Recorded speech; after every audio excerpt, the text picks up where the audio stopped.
नानी तेरी मोरनी को मोर ले गए, बाकी जो बच्चा था काले चोर ले गए।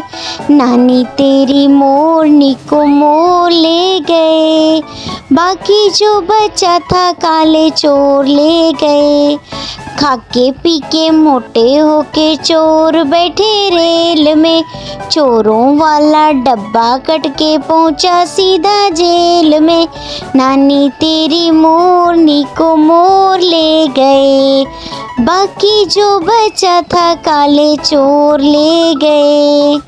चोरों की फिर खूब खबर ली मोटे थानेदार ने, मोरों को भी खूब नचाया जंगल के सरदार ने।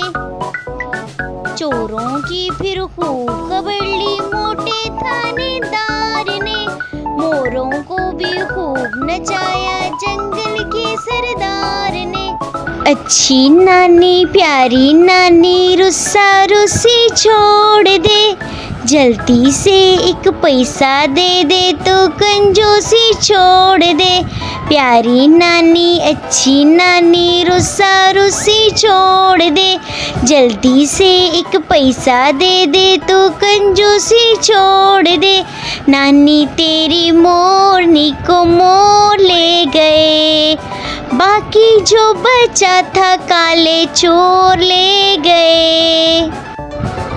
बिल्ली शेर की खाला है, शेर ने गीदड़ पाला है, बत्तख मोर की नानी है, ये भी एक कहानी।